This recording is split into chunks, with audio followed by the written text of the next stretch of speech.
Morning, everyone. I got up at 3, which was hours ago. It's time for my nap. It's not even 8 in the morning, I don't think. And it's raining outside, so I can't go out and draw the beefy boys building a bridge. It's not quite a bridge, but it's an elevated railway. So I guess that's a bridge. Going from A to B. And I was using this Wahl pen, which is sort of short and stubby, and that sort of brings my hand closer to the paper and closer to the nib. And I was using very aggressive line work to draw the big, beefy trucks. I imagine the boys were big and beefy too, but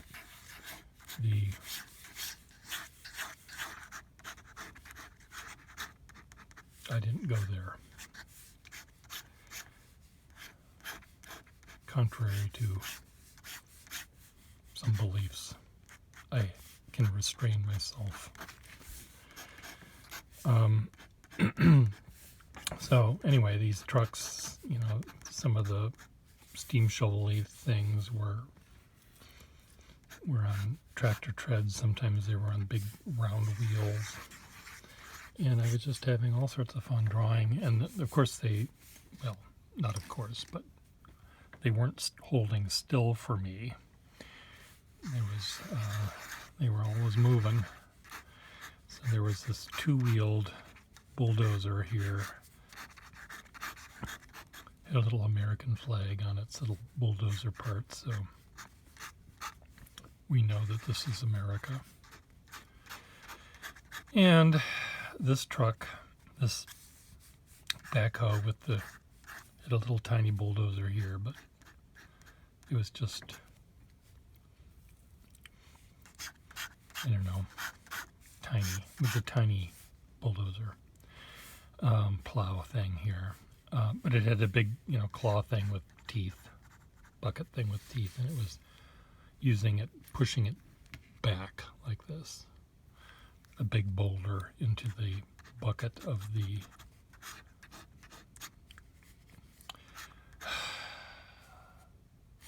bulldozer. And then they would move it back and forth. So this is sort of what it looked like looking down from above.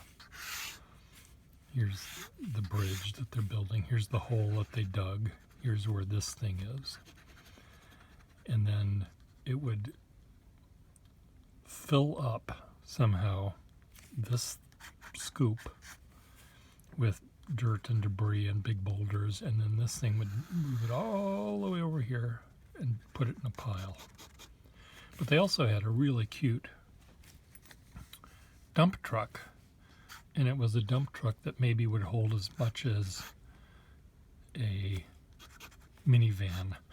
It was very, very tiny, and it had a big sort of tread here, small tread there, and no, that's not it. There was another one that I drew that was like that, but I'm just fascinated by all of the different styles of stuff out there, each with its own particular use. So here was the little dump truck on a tractor tread, and it was shallow. It seemed like if you're going to go through the trouble of having all of this stuff, make it hold something.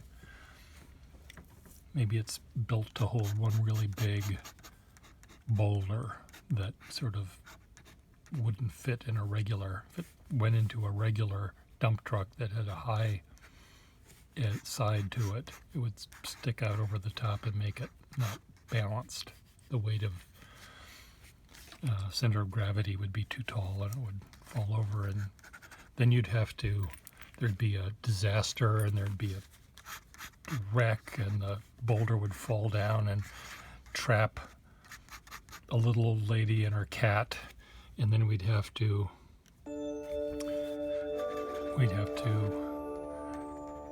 call 5, 4, 3, 2, 1.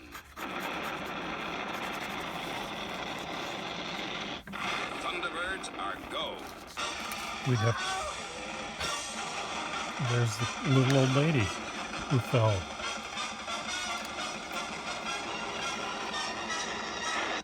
Okay, whatever. I've been watching those as I've been drawing or building my little constructions, and I didn't realize that they had made as many as they did, but they're really fun to watch because the disasters are so big, and they love their explosions. They were bringing, one of the episodes, they were bringing a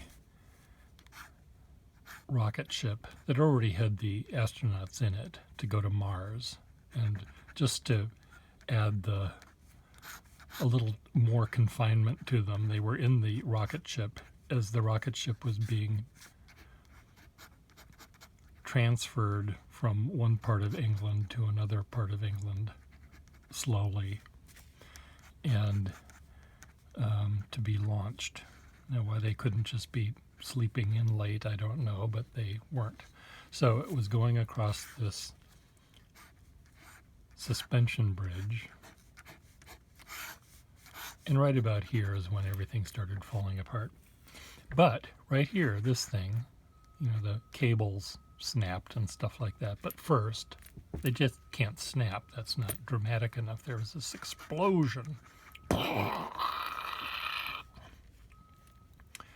Perhaps there was, just by chance, there might have been a lot of hydrogen atoms just mixed into the air at that point. Just a lot of it, maybe a lot of oxygen. It wasn't mixed, like it normally is. There just was a pocket of oxygen molecules. And the little spark that the cable caused as it hit another bolt or something caused a spark that caused the explosion. So, of course, everything started falling down, and the roadway gave way, and these things fell down to the bottom of the river. And international rescue was set to go. Thunderbirds are go. And Mr. Tracy and his bachelor pad island and his 4 sons would all go out and do their duty. But what's interesting about these real tractors that I see and the fake tractors that they draw or they make with who knows what they used, old washing machine parts and stuff, they aren't that different. Yes, the thing that on international rescue that builds a road was, let me see if I can do it justice. It had a tank tread here and all sorts of wheels back here, and over here was the driver would sit, and the scale of a person is maybe this big, because this thing was like 4 stories tall. It had windows and offices and restrooms, probably a little TV lounge. Anyway, this huge machine with whatever, had a cannon up here to, if something got in the way, like a mountain, they would shoot a cannon at it. And it was essentially red, but it was covered in mud and oil and grease and stuff to make it look realistic and dirty. And out of the back end of this thing, all of this was due to produce, squirt out, extrude a 5-lane highway, asphalt highway that had stripes painted on it, little dashed lines already mixed into the factory here, this thing. So, but the things that I see outside are just as cool. Well, not as cool as that, but almost. There was a little bulldozer scampering about yesterday, and it had a big wheel and a little wheel and a tractor tread. And then the driver was over here somewhere. It had the engine was back here, not in the front where you sometimes see them. And it had the thing that the plow was up here, the bulldozer part was up here, but it articulated from back here. Rather than being here, it had to be connected to the motor. And it had this really cool shape. So this could go up here and then down. And it was just, I'd never had seen one of those before. No one's ever seen them like that before. Most people don't know they exist. No one's seen anything like it. Well, I hadn't seen anything like it. Now what this was doing was tidying up the area that this other thing was dealing with. So here is the other thing, a vertical thing. And here's the size of a man, a human. And it was on big treads. And it was, let's see, I guess I'll draw it. It was able to turn its auger in any directions, and this was the orientation I saw. Here's the top view, here's the tracks. Then the thing could rotate back and forth on this. So I'm going to draw it aiming this way just for ease of showing you what I was looking at. We're just doing a plan version of it. No, I'm sorry, elevation version. So big tractor treads, all sorts of counterweights, all these pistons holding this thing up, because evidently when they're done with it, they have to get it under a bridge without having to call international rescue to save them afterwards after it collapses on them. And it had this cable, which all the cables came down here. There was all sorts of rigging to make it go. There's a pulley right there, big black pulley. And it had some sort of collar thing here to keep it vertical, and then a big drill bit and this sort of sneeze guard here, that this round disky thing that I don't think was doing much, unless I don't know what it did. Anyway, so it would dig a hole and then lift up, rotate, and dump the crud that was in the drill threads, and then go down and go a little deeper, lift it up, bring it down. So that was how that one worked. And this thing was just leveling everything off afterwards, which was kind of fun. Let's see if I have my original drawings here.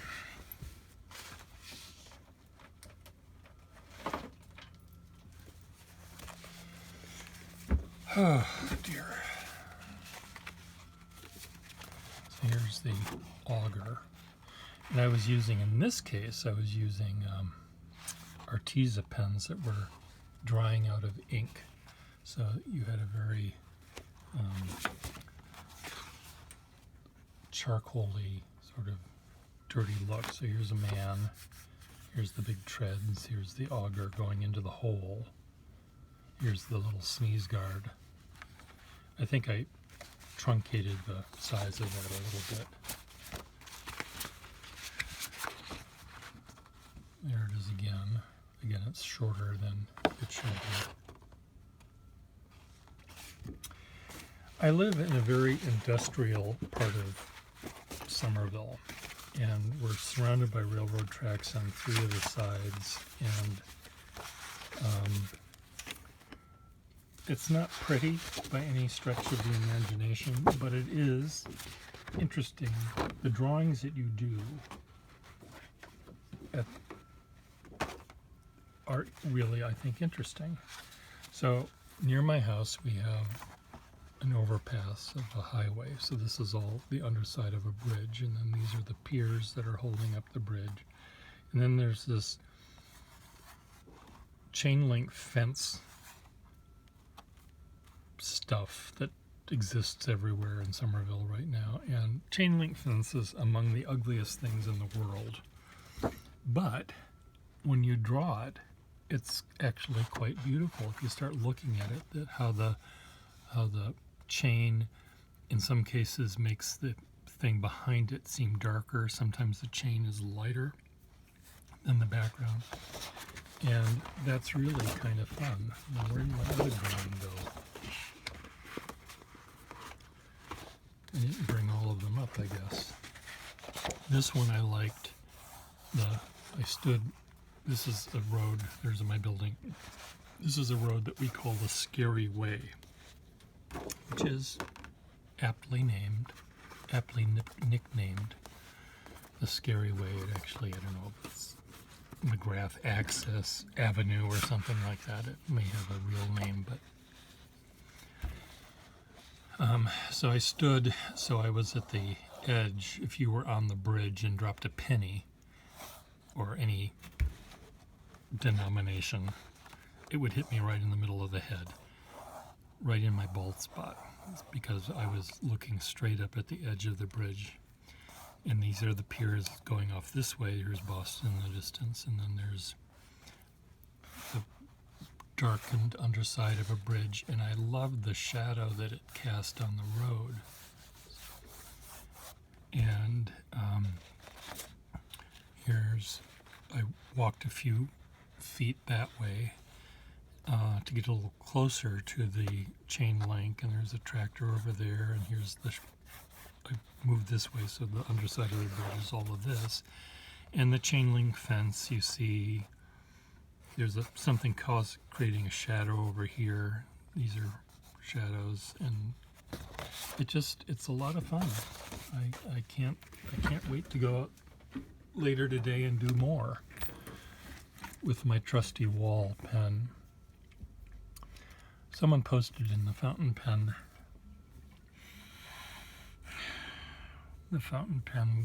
Facebook page that someone posted a drawing they did with a pen of Vladimir Lenin, and it was a very nice drawing. I tried to find it again and I couldn't, so maybe it was removed.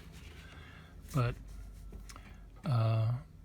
someone posted, why is there a drawing there? This is a group for fountain pens. Well, what do you use your pen for?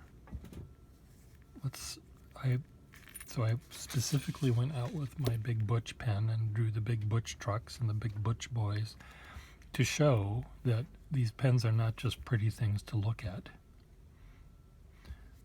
but it doesn't make sense to collect pens without reusing them. Let's imagine that you knew that you would never drop it or scratch it or bite on the end of it, which is asking a lot because shit happens. But even with that, people would never think of using a pen that they collect. And it makes me crazy. It's like having a really beautiful Duesenberg in your garage and never turning the key on and riding around the block. To see the light and shadows of the trees go across the long hood of the bonnet of the car, to feel the leather seat under you, to hear the sound of the engine, or if you had a Harley Davidson, even if it was a rare one, the most expensive version there, turn it on and listen to it. It doesn't make sense not to use them. So This particular pen has this nice rubbery nib on it that I felt I could do some sketching with without harming the pen. And also, this paper is very textured. I don't know if you can see that, but it and it worked really well on that. What was a little bit weird, it was skipping a little bit, and it's not because of the ink or the pen or me. It was because the paper, this paper is weird, and it's sized really strangely and unevenly. So there's a little bit of resistance chemically in the paper that makes it not work as well as it might. So anyway, I'm having fun even though I'm going mental and everyone around me is going mental. But I try to do the things that make me smile, and doing drawings makes me smile. With this particular thing, do I have an Arteza pen that I can... This is weird paper too. I later went into some of these drawings with an Arteza brush marker, the same one that I was using to dry those things out, and I ended up... Okay, where are they? I ended up smearing the Waterman ink, which is perfectly fine. It's a nice effect. So anyway, that's what I did.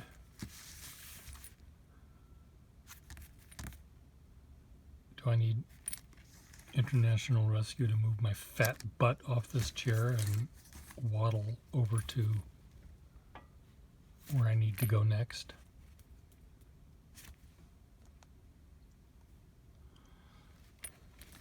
Scott Tracy can come. I don't know who's the one that rode in the flying pickle. It was this. If you force fed a frog, if you cut off the legs of a frog, force fed it until it got the size of a Victorian house, and then put two little wings on it, how that Thunderbird 2 or 3 or whatever number it is, how it ever worked is entirely how it was. This is more aerodynamic than that thing was.